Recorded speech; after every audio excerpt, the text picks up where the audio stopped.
ಈ ಸಿನಿಮಾ ಆಗಬೇಕು ಅಂತಂದ್ರೆ ನಾನು ಮಾಡಿದಂತ ಒಂದು ಕೇಸ್ ಇದು. ಇದ್ರ ಮಜಾ ಏನು ಅಂದ್ರೆ, ನಾನು ಈ ಕೇಸ್ನ ಪೂರ್ವದಲ್ಲಿ ಅಂತ ಅಂದ್ರೆ ಈ ಕೇಸ್ ದಾಖಲಾಗ್ಬೇಕಲ್ಲ, ಆ ದಾಖಲಾಗೋದಕ್ಕೆ ಕೇಸ್ ಸ್ಪರ್ಧೆ ಮಾಡಿದ್ದೀನಿ. 5 ವರ್ಷ ಆದ ನಂತರ ಆಫ್ಟರ್ 5 years ಅದನ್ನು FIR ಮಾಡಬೇಕಾದ್ರೆ ಒದ್ದಾಟ ಪೊಲೀಸ್ ಠಾಣೆಗಳಲ್ಲಿ. ನಿನ್ ಮಗಳು, ಮಗನೋ, ಅಣ್ಣನೋ, ತಮ್ಮನೋ, ತಂಗಿನೋ ಕಳೆದೋಗ್ಬಿಡ್ತಾರೆ, ಎಲ್ಲಾ ಪ್ರಯತ್ನ ಪಡ್ತಾರೆ, ಪೊಲೀಸ್ ಸ್ಟೇಷನ್ಗೂ ಹೋಗ್ತಾರೆ. ಅಲ್ಲಿ FIR ದಾಖಲಾಗಬೇಕು, ಮತ್ತೆ ಅದರ ವಿಚಾರದಲ್ಲಿ ತನಿಖೆ ಪ್ರಾರಂಭ ಆಗಿ ಪತ್ತೆ ಕಾರ್ಯ ಆಗ್ಬೇಕು. 5 ವರ್ಷಗಳ ನಂತರ ಒಂದು ಏಳು ವರ್ಷದಷ್ಟು ಅವ್ರ ಅಪ್ಪ ಹೋಗ್ತಾರೆ, ಕೇಸ್ ರಿಜಿಸ್ಟರ್ ಆಗಲ್ಲ, ಸಿಂಗಪೂರ್ ಹೋಗಿ ಮಲೇಷ್ಯಾಗ ಹೋಗಿ ಅಂತ ಹೇಳಿ ಇಲ್ಲಿಂದ ಗೊತ್ತಾಗ್ತಾರೆ. ಅವ್ರನ್ನ ಬಹಳ ಅವ್ರ ಜೀವನದಲ್ಲಿ ಬಹಳ ಬೇಸರ ಪಟ್ಕೊಳ್ತಾರೆ, ಏನೆಲ್ಲ ಮಾಡಬೇಕು ಮಾಡ್ತಾರೆ, ಬಟ್ ಕೇಸ್ ಅಂತೂ ರಿಜಿಸ್ಟರ್ ಆಗಲ್ಲ. ಅದು ಕೊನೆಗೆ ಯಾರ್ದೋ ಮುಖಾಂತರ ನನ್ನ ಪರಿಚಯದವರು ಈಗಾಗಿದೆ 5 ವರ್ಷ ಆದ್ಮೇಲೆ ನನಗೆ ತಿಳಿಸ್ತಾರೆ, ನನಗೂ ಸಹ FIR ಮಾಡೋದಕ್ಕೂ ಆಗ್ಲೇ ಇಲ್ಲ ನನ್ನ ಕೈಯಲ್ಲಿ. ಏನಪ್ಪ ಅನೇಕ ಹಿಂಗ ಹೋಗ್ಬಿಡ್ತು ಅಂತೇಳಿ ಕೇಸ್ನೇ ಪತ್ತೆ ಮಾಡೋಣ, ನೋಡೇ ಬಿಡೋಣ, ಬಿಡೋದು ಬೇಡ ಇರೋದ ಅಂತ ಹೇಳಿ ಚಾಲೆಂಜ್ ತಗೊಂಡು ಪತ್ತೆಕಾರಿ ಕೋರ್ಟ್ ಅಂತ ಕೇಸ್ ಇದ್ದು ಚಾರ್ಜ್ ಶೀಟ್ ಬಿಟ್ಟಾಕಿ FIR ಮಾಡೋಕೆ ನಮ್ಗೆ ದೊಡ್ಡ ಕೆಲಸ ಆಗಿತ್ತು. ಯಾಕಂದ್ರೆ ಕೇಸೇ ಪತ್ತೆ ಮಾಡುವಂತ ಪರಿಸ್ಥಿತಿ ಬಂದಿತ್ತು. ಹಾಗೆ ಇದೊಂದು ನನಗೆ ಬಹಳ ಅದ್ಭುತವಾದಂತ ಥ್ರಿಲ್. ಯಾವ್ದೋ ಒಂದು ಕೇಸ್ ಇನ್ವೆಸ್ಟಿಗೇಷನ್ ಒಳವಕ್ಕಾಗ ನನ್ನ ಕೇಸ್ ಅಲ್ಲ ಇದು. ನನಗೆ ಈ ತರ ಎಲ್ಲಾದ್ರೂ ಕರ್ತದಲ್ಲಿ ಮೂಲೆ ಸೇರ್ಕೊಬಿಟ್ಟು ಮೂಟೆ ಕಟ್ಟಿ ಬಿಸಾಕಿರ್ತಾರಲ್ಲ ಅಂತ ಹುಡುಕಿ ಪತ್ತೆ ಮಾಡ್ತಕ್ಕಂಥದ್ದು ನನ್ನ ಹವ್ಯಾಸ.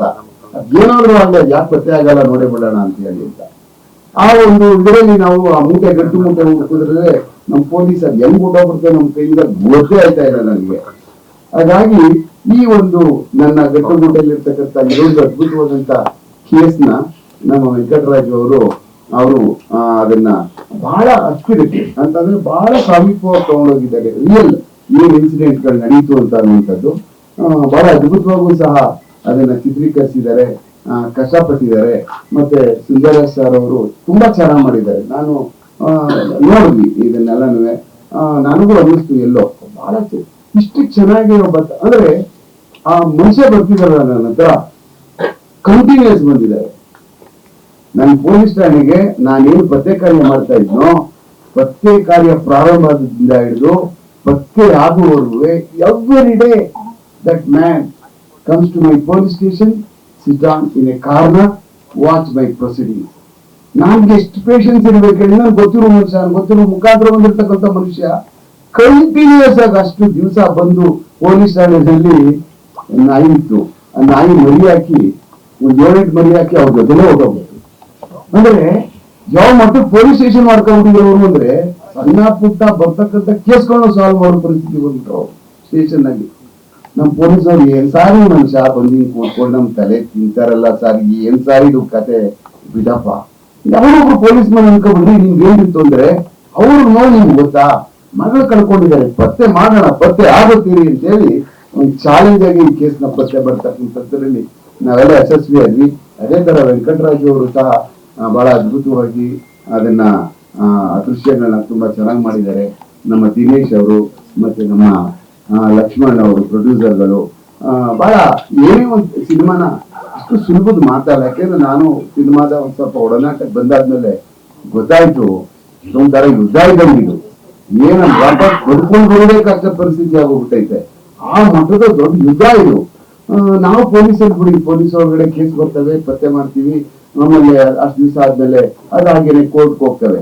ಬಟ್ ನಾನ್ ಆಗಲ್ಲ, ಒಂದ್ ಕೇಸ್ ಪತ್ತೆ ಆದ್ಮೇಲೆ ಅದನ್ನ ಲಾಜಿಕಲ್ ಇಂಡೆಕ್ಸ್ ತಗೊಂಡು ಹೋಗ್ಬಿಟ್ಟು ಅದಕ್ಕೆ ಶಿಕ್ಷೆ ಕೊಡುವುದು ಬಿಡಲ್ಲ, ನಾನು ಇದ್ರೇನು ಮಾಡಲ್ಲ. ಯಾಕೆಂದ್ರೆ ಹಲವಾರು ಕೇಸ್ಗಳಲ್ಲೂ ಹಂಗೆ ಯಾವ್ದ್ರಲ್ಲೂ ಬೆನ್ನ ತಗೊಂಡ್ಬಿಡ್ತಿದ್ದಾಳು. ನಾನು ಯಾವ್ದು ನನ್ಗೆ ಅನ್ನಿಸ್ತದೆ ಇವ್ರಿಗೆ ಶಿಕ್ಷೆ ಕೊಡಿಸ್ಬೇಕು, ಇವ್ರು ಒಳಗಿರುವಂತೆ ಸೈನ್ಯಾನ್ ಮಲ್ಲಿಕಗೆ ಅವ್ರಿಗೂ ಡೆತ್ ಪೆನಾಲ್ಟಿ ಮಾಡಿಸ್ಬಿಟ್ಟೆ, ಅವ್ರು ಒಂದು 12 ಮರ್ಡರ್ ಮಾಡ್ಬಿಟ್ಟಿದ್ರೆ ಹೆಣ್ಮಗಳದು. ಇವ್ರು ಕೊಡಿಸ್ಬೇಕು ಅಂತ ನಾನು ಬೆನ್ನಿಟ್ಟಿದ್ರೆ ಯಾವ್ದು ನನ್ಗೆ ಯಾರು ಲೆಕ್ಕಕ್ಕೆ ಇಲ್ಲ. ಯಾಕೆಂದ್ರೆ ಈ ಪ್ರಕರಣಗಳನ್ನು ಇದು ನನ್ನ ಪ್ರಕರಣ ಅಲ್ಲ, ಇದು ಆದಂತ ಪ್ರಕರಣ ನಮ್ಮ ತಿರುಪತಿಯ ಒಂದು ಬಾಧ್ಯಲಾಗಿದ್ದು. ಆ ಕಾರಣಕ್ಕೋಸ್ಕರನೇ ಅರ್ಧ ಇನ್ವೆಸ್ಟಿಗೇಷನ್ ಅವ್ರು ಮಾಡಿದ್ರು, ಪತ್ತೆ ಮಾಡಿ ಅವರು ಗಂಟು ಮುಟ್ಟೆ ಬಿಸಾಕಿದ್ರು ಅಲ್ಲಿ ನಮ್ಮ ಪೊಲೀಸ್ ಠಾಣೆ ಒಳಗಡೆ ತಿರುಪತಿನಲ್ಲಿ ಒಂದ್ ಕಡೆ.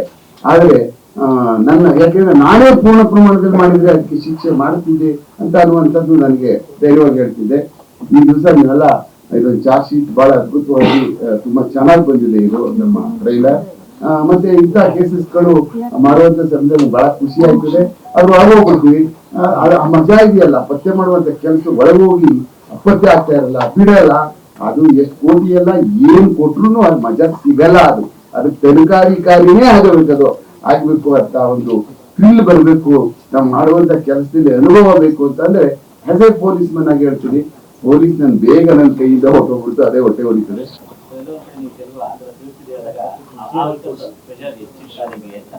ಇಲ್ಲ, ಅಲ್ಲಿ ಹೋದಾಗ ಪತ್ತೆಕಾರಕ್ಕೆ ನಕ್ಸಲೈಟ್ ಒಂದು ಏರಿಯಾಗೆ ಹೋಗ್ಬಿಟ್ವಿ ನಾವು. ಅಲ್ಲಿ ನಕ್ಸಲೈಟ್ ಅಲ್ಲಿ ನಾವು ಕೆಲಸ ಮಾಡುವಂತದ್ದು, ಯಾಕೆಂದ್ರೆ ನನಗಷ್ಟು ಹಿಂದಿ ಬರ್ತಾ ಇರ್ಲಿಲ್ಲ. ನನ್ನ ಜೊತೆನಲ್ಲಿ ಒಬ್ಬ ರಾಮಯ್ಯ ಅಂತ ನನ್ನ ಸಬ್ ಇನ್ಸ್ಪೆಕ್ಟರ್ ಒಬ್ಬರು ಕರ್ಕೊಂಡು ಹೋಗಿದ್ದೆ, ಬೇರೆ ಪೊಲೀಸ್ ಸ್ಟೇಷನ್ ಅವ್ರನ್ನ. ಅವ್ರಿಗೆ ಬಹಳ ತುಂಬಾ ಚೆನ್ನಾಗಿ ಬರ್ತಾ ಇತ್ತು. ಚಿತ್ತೂರು ಭಾಗದಲ್ಲಿ ತೆಲುಗು ಬರ್ತಾ ಇತ್ತು. ಬಟ್ ಅಲ್ಲಿ ಬಹಳ ನಾವು ನಮಗೆ ಅಟ್ಯಾಕ್ ಮಾಡುವಂತದ್ದು, ಆಮೇಲೆ ನಮಗೆ ಹೆಂಗ್ ಕರ್ಕೊಂಡು ಹೋಗ್ಬಿಡ್ತಾರೆ ನೋಡೋಣ ಅಂತ ಅನ್ನುವಂತ ಚಾಲೆಂಜಸ್ ಎಲ್ಲ ನಾವು ಫೇಸ್ ಮಾಡಿದ್ವಿ. ಆದ್ರೂ ಯಾರು ಅಲ್ಲಿ ಲೋಕಲ್ ಅವ್ರನ್ನ ಸಪೋರ್ಟ್ ಮಾಡ್ತಾರೆ, ಯಾವುದೇ ಊರಿಗೆ ಹೋದ್ರು ಸಹ. ಆ ಕಾರಣಕ್ಕೆ ಅದನ್ನ ಓವರ್ಕಮ್ ಮಾಡಿ ಮಾಡ್ತಕ್ಕಂಥದ್ದೇ ಪೊಲೀಸ್ ಕೆಲಸ.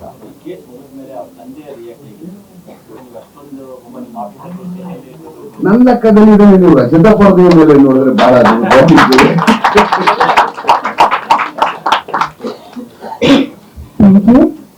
ಇವತ್ತು ನಮ್ಮ ಕರ್ನಾಟಕ